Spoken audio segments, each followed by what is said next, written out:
Hi, I'm Jai Krishna Mandivapu and I'm part of machine learning research group at American Family Insurance. I'm going to give a brief overview of the work my co-authors and I have done for the paper efficient document image classification using region-based graph neural network. The other authors on this paper are Eric Bunch, data scientist, and Glenn Fung, our data science research director.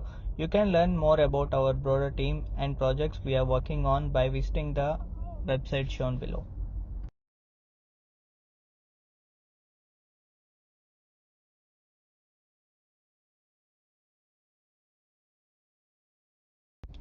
At American Family Insurance, a sizable portion of our data about our business is recorded in the form of unstructured format. For example, a claims adjuster typically takes extensive notes with lot of important details related to each claim in the form of PDF. And you can see, as mentioned above, 84% of the enterprise data is unstructured at American Family Insurance, and there are over 64 million AmFam PDF documents and more with the enterprise itself. And there are 100 workflows to receive, retrieve, and process these PDF documents. And we can see a large scale savings by reducing document processing cost and building efficient machine learning models which can be trained in a cost and time efficient manner.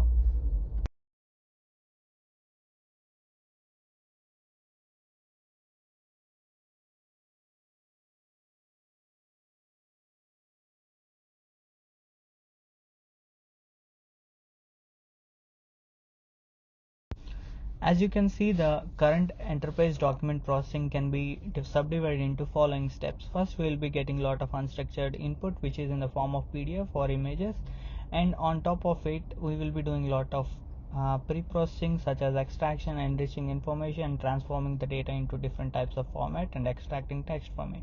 And finally we convert this into a structured output, and we'll be running a lot of machine learning models on it which can be used on the down tasks such as claim center, content management, and downstream workflows. And you can see some of the pain points which is existing in this current flow are like it is manually expensive and not scalable, and it is highly time consuming for training large scale machine learning models on this much huge amounts of data, and repeated training on the same information is required if some of the new documents gets added or some of the old document classes get merged, which is pretty common in the level of a insurance domain itself. And you can see some of these things are highly customizable workflows and resource constraint for the complete tasks itself. The proposed efficient graph neural network architecture is shown above. Ideally, an effective document classification method needs to leverage both textual, image, and layout information. However, training or fine-tuning CNNs or any large language model such as BERT do not only run into resource constraints such as the GPU memory, but also prevent faster model iterations and retraining. We attempt to address this dilemma by using graph representations to represent document. We then assign image and textual features to the nodes of the graph and apply graph convolution neural network on top of it. A graph convolution neural network classifier with a sort pooling layer is then trained on this data. And the architecture itself can be subdivided into following steps. For each image with class label, we extract the text using OCR PyTextract. In the second step, we extract its semantic regions using pre-trained PubLeNet.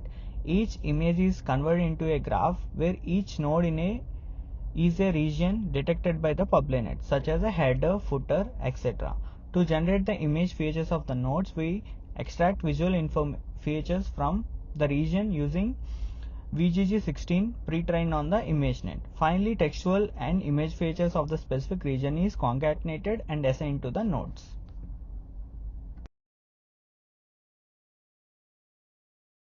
You can see the following image on how our architecture works for a single image of the American Family Insurance.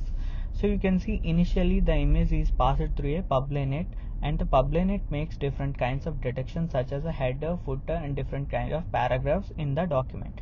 After which each region or a detection will be converted to a node in a total final graph.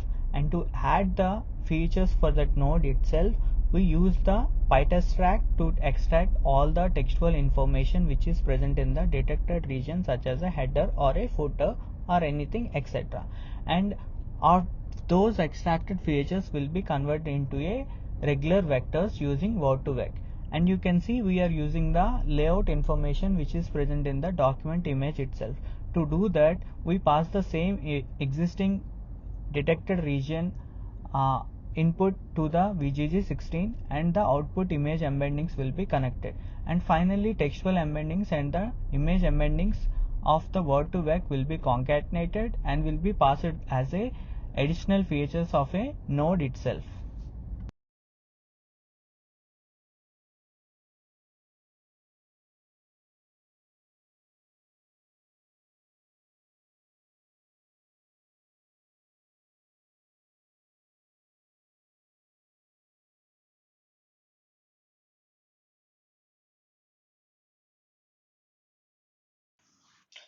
To show the efficiency of the proposed method, we show the results on two open datasets.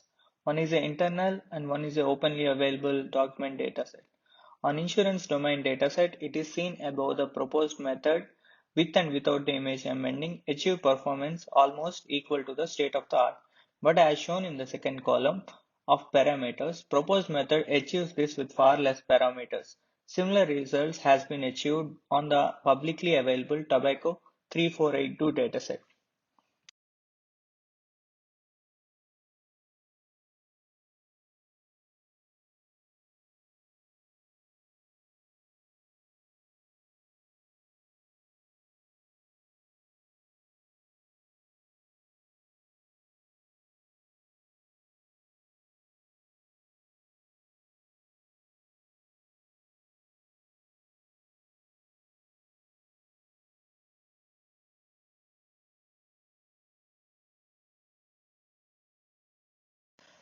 To show the efficiency of proposed method with respect to compute efficiency, we conducted our experiments on both the datasets which are shown in the previous slides. As you can see in the GPU memory training column, we can run our proposed method both on GPU and CPU. On GPU, it requires 470 MB for our proposed method, 3.5 GB for pre-trained publinet, which can be replaced using k-means clustering or any available clustering methods. And you can see when the total amount of inference time required is very less, which is 0.79 seconds when compared to other state-of-art methods.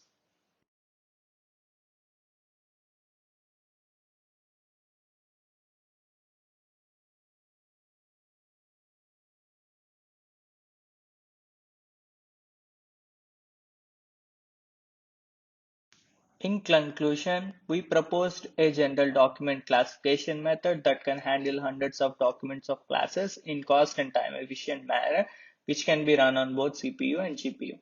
In future work, we want to explore few-shot learning and continual learning in the document-oriented domain by adding new document class capabilities to the existing framework which just proposed before. Thank you, everyone. Thank you for watching, and we invite you to take a look at our paper.